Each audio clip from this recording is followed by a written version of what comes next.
Bienvenue dans La Bouche Pleine, le podcast qui fait parler l'enfant derrière chaque chef. Dans ce nouvel épisode, on va faire une petite pause de l'hiver et prendre un peu le soleil dans le sud de la France avec le bel accent du chef Grégory Paul. Je me souviens, il y avait un petit running guy qui était dans la famille que ma tante disait souvent, c'était « il vaut mieux les avoir en photo que à table ». Parce qu'ils mangent comme... Ils doivent vider le frigo, hein. C'est ça, non mais tu vois, ils mangent comme des grandes personnes, ben oui. Ensemble, on a parlé de vieille musique française, mais aussi du goûter à 4 heures que les Français connaissent bien, et surtout de ces fameux repas de famille du dimanche. C'est toujours une fête, le repas. S'asseoir à table, pour moi, ça n'a jamais été compliqué ou difficile. C'était même plus difficile de me faire sortir de table. Ok. Tu vois, je suis gourmand, je veux manger. Greg a débarqué à Montréal en 2018. À l'époque, il a travaillé pour différents restaurants, mais n'est pas heureux. Ce qu'il veut, lui, c'est son restaurant, où il pourra créer un climat convivial, proche d'une petite cantine, et y servir ses recettes familiales. C'est finalement ce qu'il fera avec le restaurant Milex en 2012. Je veux surtout offrir la convivialité, offrir une cuisine accessible. C'est surtout une cuisine qui me fait plaisir. D'accord, ok. Quand je cuisine, c'est surtout pour moi. Qu'est-ce que j'aime, qu'est-ce que j'ai envie de manger aujourd'hui? Ce soir, j'ai envie de manger une lasagne, demain, on a la lasagne au menu. D'accord. Ça, c'est notre petit plat du midi avec de la salade. Ouais. La lasagne, c'est la recette de ma maman. D'accord. Tu vois, que je mange depuis que j'ai 3 ans. Donc tu fais de la cuisine très intuitive, sur tes envies, ce que tu as aimé. Tu fais pas un truc genre, je fais une cuisine française. Je pense que c'est une question de goût. Le sud de la France, ça fait partie de mon goût. L'ail, le persil, le citron, il y en a presque de partout. D'accord. C'est mon goût. Le fruit de mer, forcément la Méditerranée. Au-delà de la cuisine, moi, il y a un truc qui me frappe particulièrement quand je viens chez toi, c'est la musique.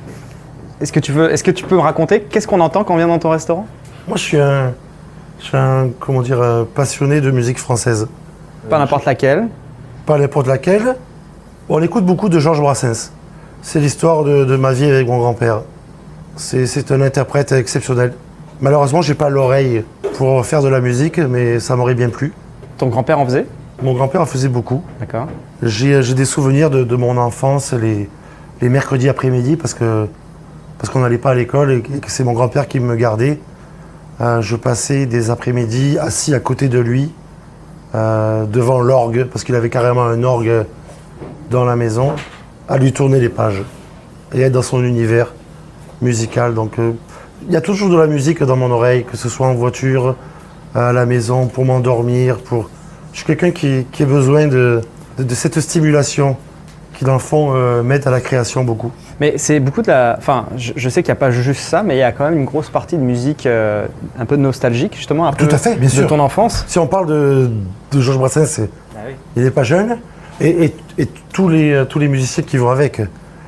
Toute cette variété française qui vient aussi des voyages avec mes parents, avec la cassette, dans le radio-cassette. Et donc il se tourne tout seul. Jazz d'Avour, Johnny Hallyday, en passant par Sardou, en passant par Claude François, excuse-moi, mais ça fait partie de ma jeunesse finalement.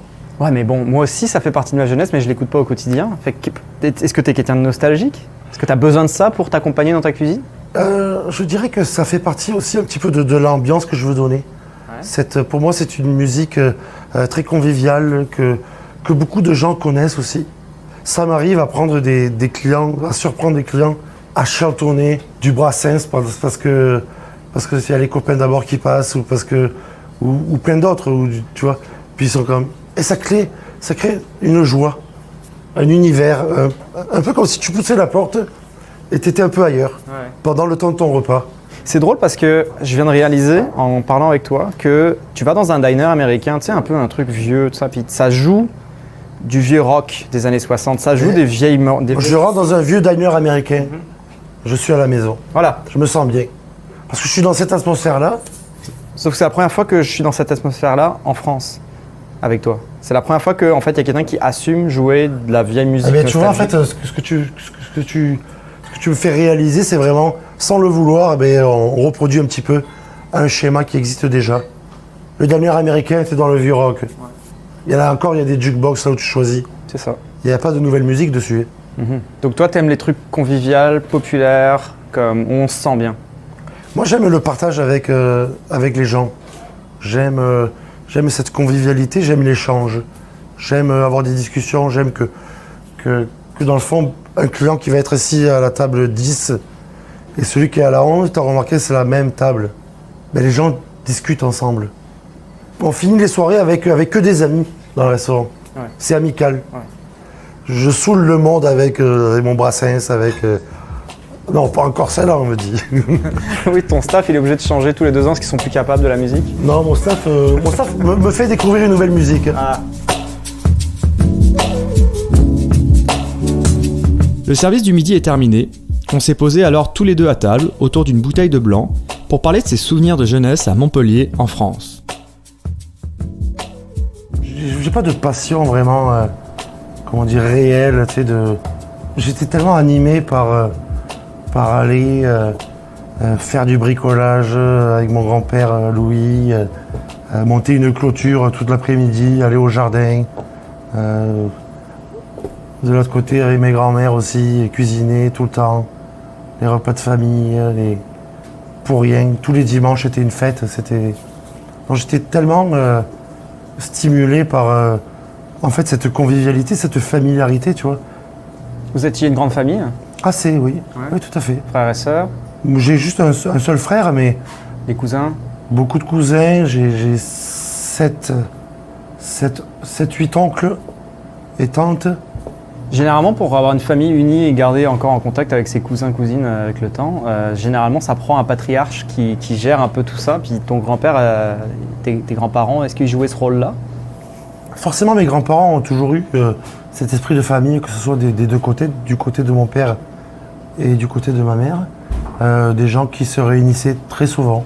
Mais tu parles souvent de ton grand-père, donc ça avait l'air d'être une personnalité que tu apprécies. Je parlerai de mes deux grands-pères, vraiment à égalité. Là, Mais mes grands-mères aussi, si je ne peux pas les oublier, parce que leur cuisine est pour moi la première école. L'école du goût, l'école de la gourmandise.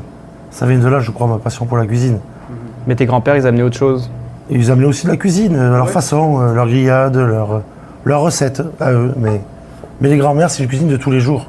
Une cuisine que je vais manger, c'est vraiment populaire, simple. Mais pour moi, gastronomique, parce que c'est un vrai poulet fermier, c'est une vraie omelette d'œufs de ferme, c'est des champignons ramassés la veille, c'est des asperges sauvages qu'on allait ramasser le samedi et qu'on cuisine le dimanche. C'est toujours une fête, le repas. C'est pas ça n'a jamais été s'asseoir à table, pour moi, ça n'a jamais été compliqué ou difficile. C'était même plus difficile de me faire sortir de table. Ok. Je suis gourmand, je veux manger. On mangeait quoi justement dans ces repas de famille? On mangeait une cuisine très populaire française. Un navarrais d'agneau, que ce soit une moule cuisinée avec les quelques calamars qu'on a. Une cuisine que j'appelle souvent une cuisine de qu'est-ce qu'il y a dans le frigo. Alors, on n'avait pas le même frigo parce que présentement, tout ce que tu viens de me dire, j'ai aucune idée des plats. Ouais, mais avec pas grand-chose, mes grands-mères sont capables de faire rêver un bout de jambon, 3 poireaux. Alors oui, on va acheter un bout de lotte, une dorade, tout ça, mais c'était toujours presque un goût signature, tu sais, propre à la Méditerranée, très iodé. Donc quand je passais mes après-midi avec mon grand-père Jean sur la plage, on ramassait des moules sur les rochers. On ramassait des crabes. S'il y avait un oursin, on le prenait, on le mangeait. Et le soir, on mangeait, ou le lendemain, on mangeait une soupe aux crabes. Ma grand-mère allait farcir les moules. Alors, on avait pêché une dorade, bravo, une petite grillade de dorade. Tu parles beaucoup de poissons, de crustacés et de légumes, ce qui sont, je pense, les 3 trucs que les enfants détestent. Toi, tu n'avais pas l'air d'être dans cette catégorie-là? Ah, pas du tout. Moi, j'ai toujours tout aimé. Et je pense que, de toute façon, ça fait partie de l'éducation qu'il faut vraiment inculquer à ses enfants. J'ai une anecdote, j'avais 3 ans. J'étais parti en week-end avec mon oncle Philippe et ma tante Conchi. On s'est arrêté dans un resto pour manger. Puis on est à table au resto et puis le serveur arrive, il prend la commande. Et puis les enfants, menu enfant, c'était caché haricots verts à l'époque. C'était quoi? Non. Moi, c'est soupe de poisson et croûtons aioli. Puis en place, ça sera le gigot d'agneau. Et j'avais 3 ans. Tu vois? Ça exprime tout. Là. C'est comme... Je me souviens, il y avait un petit running guy qui était dans la famille que ma tante disait souvent, c'était... Il vaut mieux les avoir en photo que à table. Parce qu'ils mangent comme... Ils doivent vider le frigo. Hein. C'est ça, non mais tu vois, ils mangent comme des grandes personnes, ben oui. Mais aujourd'hui, quand je vais au restaurant avec mon fils, il n'y a pas très longtemps, on était un très bon petit restaurant japonais là sur Saint-Laurent. Mais on a pris un ramen pour lui et puis il a mangé son ramen. Waouh. Avec le porc, avec l'œuf, avec tout. Et puis quand tu vois, l'histoire se répète, mais moi je dirais aux gens, encouragez vos enfants à manger tout et n'importe quoi. Fais attention, hein, ils n'ont pas les mêmes reins que nous, ils sont pas capables de filtrer aussi bien le sel. Hein. Tu parles de ramen là, mais pour un enfant, ça doit être violent. Hein. C'est pour ça que j'ai choisi slow sodium. Tu as le choix de... Ah, tu as le choix de sodium. Bien sûr qu'on fait attention quand même à notre petit garçon. Est-ce qu'il y avait des traditions de plats que vous cuisinez juste dans une période de l'année? Forcément, le temps des fêtes se prête beaucoup à cuisiner des plats. Mais je dois te dire que chez nous, tous les dimanches, c'était une fête. Tous les dimanches, on se retrouvait toute la famille. On était 15-20 personnes chez ma grand-mère émilienne qui cuisinait à chaque fois des plats exceptionnels dépendamment de la saison. Du pigeon pendant la chasse parce que le cousin avait ramené 12 pigeons, on les faisait en salmi, une recette exceptionnelle. L'oncle il partait à la pêche, il ramenait les poissons, les huîtres, et c'était toujours très varié. Donc à la limite je préférerais, si je devais revenir en arrière, je préférerais revivre un dimanche d'un mois de mars où il n'y a pas de fête et juste me rasseoir à table avec ces gens-là. C'était toujours très bon et je donnais toujours un petit coup de main. J'étais toujours dans les pattes de ma grand-mère, j'apprenais avec. Puis chaque fois je disais on pourrait rajouter ça. Non, ça suffit. Pas besoin de poireaux, juste un oignon, une carotte, ça suffit. Pourquoi? Parce que tu étais trop gourmand, tu voulais en rajouter dans le plat ou... Ça, je te parle de quand j'ai commencé à prendre l'école. Oui. Ah d'accord, donc l'école de cuisine. Tu voulais je voulais juste intervenir. agrémenter, mais elle me dit non, il n'y a pas besoin. Ça sert à rien. Ça suffit. Tu as intervenu en cuisine quand tu as commencé à faire tes études de cuisine, mais avant ça, tu faisais juste manger ou des fois tu aimais juste bien être un peu dans les coulisses du spectacle? Non, j'aimais donner un coup de main. J'aimais être serviable, j'aimais participer en fait. Dans les repas de famille, j'aimais être acteur de cet événement. J'aimais pas juste être assis et puis manger. J'aimais aussi savoir comment on fait, comment ça se passe. J'étais en cuisine, mais j'aidais ma grand-mère à débarrasser. Je mettais les assiettes de la vaisselle. J'aimais ouvrir le vin. J'aimais toute cette... ce qu'est la restauration en fait. C'est un ensemble.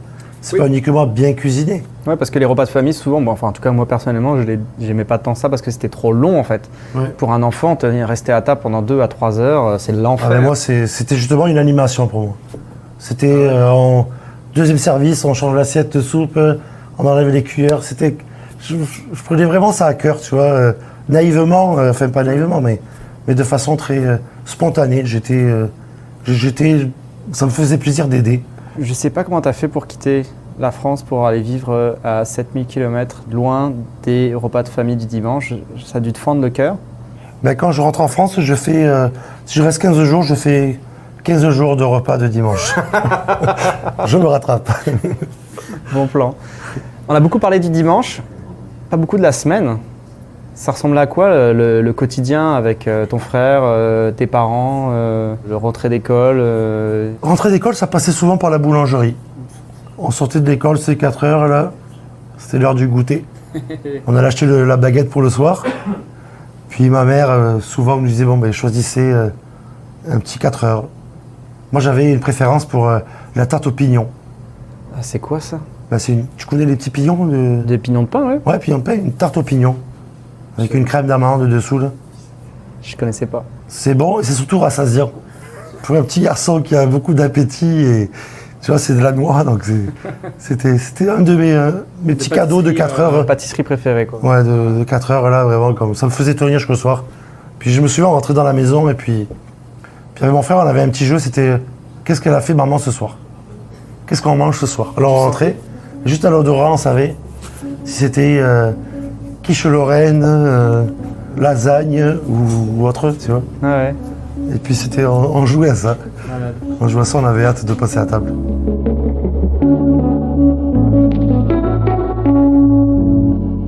Dans chaque épisode de La Bouche Pleine, le chef invité doit cuisiner un plat qui a marqué son enfance. Et c'est presque un repas du dimanche midi que Greg m'a préparé, avec 2 services. Ah, c'est vrai qu'on doit cuisiner, les gars. Putain. Ah, parce que t'as besoin de ta brigade pour cuisiner? Oui. Il n'y a rien sans nous. Non, mais Ah, c'est pour ça que vous êtes là? Je me disais, putain, ils aiment vraiment leur job, hein, ils restent... Allez, salut en Ricard, Max, s'il te plaît. Allez. Ouais, en fait, il y a 2 plats qui vont rappeler mon enfance.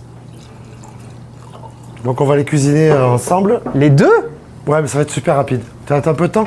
Bah, j'ai un peu de temps, mais moi je m'attendais à juste un plat. Tu serais trop Maxou, s'il te plaît. Mise en place. Et moule à la sétoise. Et en fait, c'est 2 plats qu'on a au resto ici. Et puis pour moi, c'est assez représentatif du goût que j'aime. Le premier va être plus traditionnel, donc la moule à la sétoise. À la sétoise, ça veut dire qu'on va cuisiner le calamar dans une sauce tomatée avec un petit peu de vin blanc. Le calamar va confire dedans. C'est une bolognaise au calamar. Ça va être lié avec un petit peu d'aioli à la fin. D'accord. Ah oui, donc c'est très toi là. Et cette sauce va venir garnir tout simplement des moules ouvertes au vin blanc. Disons, la sauce est vraiment, comment dire, va vraiment est très représentative du goût qu'on peut avoir à 7 quand tu manges soit du calamar, soit de la moule, soit tout ça. Et l'autre version, c'est le squidrol merguez, qui est dans le fond l'encorné à la sétoise, qui est un encorné farci avec une chair à saucisse. Alors, dis-moi ce que c'est un encorné. L'encorné, c'est le nom de chez nous pour le calmar. Et donc ce tube là, tu vois, qui est un tube là, chez nous, on va le farcir avec une chair à saucisse. Et moi, de cette idée du calamar à la sétoise, disons, j'ai fait le squidrol merguez. D'accord. Qui est la version street food nord-américaine de ce plat. C'est le sandwich le plus difficile à manger parce que tu en as de partout, mais c'est ça la gourmandise aussi, je crois. Tu nous as refait un plat du dimanche, quoi. C'est entrée, plat de résistance. On va il y a plusieurs pour services. quelques heures. Bon, vas-y, c'est parti, on va Alors, en cuisine, montre-moi alors. ça. Ok, donc là en fait on a parti une petite russe avec vin blanc, échalote, un petit peu de céleri. On va ouvrir les moules avec ça. On a la chance d'avoir des super moules, tu vois, organiques. Mettre un couvercle. Ouais. Et en parallèle, j'ai déjà ma base de sauce. C'est le calmar, tomaté, vin blanc. Donc là on va le réchauffer. Et après on va venir le lier avec l'aioli. En attendant, ce qu'on va faire, on va préparer le squidrol merguez. Donc là on va commencer par mettre la merguez en cuisson. Mettre un petit peu d'huile, ça risque de fumer un peu. Donc là, t'as taillé l'encorné. C'est une technique un petit peu japonaise. Ouais, hein. C'est taillé de biais à 45 degrés, je dirais, dans les 2 sens. Donc du coup, ça fait des petites écailles. Et ça va aider quand tu le mâches, quand tu l'arraches, à se détacher. Et surtout qu'il va se rouler sur lui-même. On va mettre le pain ici un petit peu à toaster. Un petit peu de sel. Un petit peu de poivre. Bien sûr, un petit peu d'espelette. Ça, c'est mon poivre à moi, là. On va huiler un petit peu la plancha. On met le calamar dessus. On met la merguez dedans. Puis là, regarde, il va rouler tout seul. Tu vois les écailles, là, comme elles sont... Ah ouais, c'est beau. On va faire ça comme ça, ici. Là. On va le dresser ici, là. Ok, la moule est finie de cuire. Je l'ai arrêtée.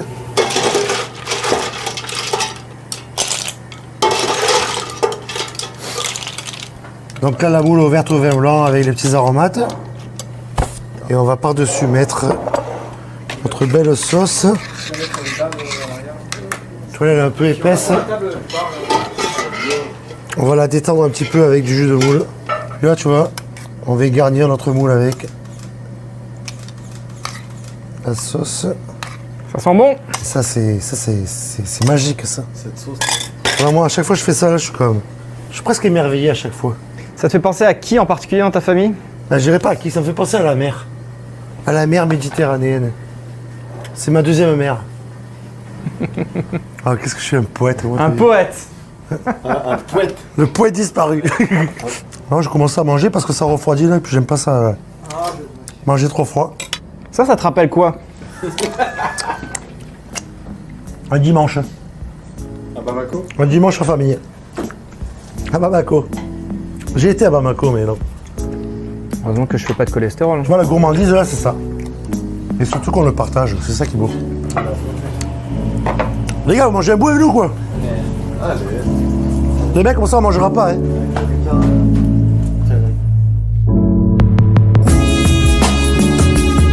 Merci énormément à Grégory Paul pour son temps et sa confiance pour ce 6e épisode de La Bouche Pleine.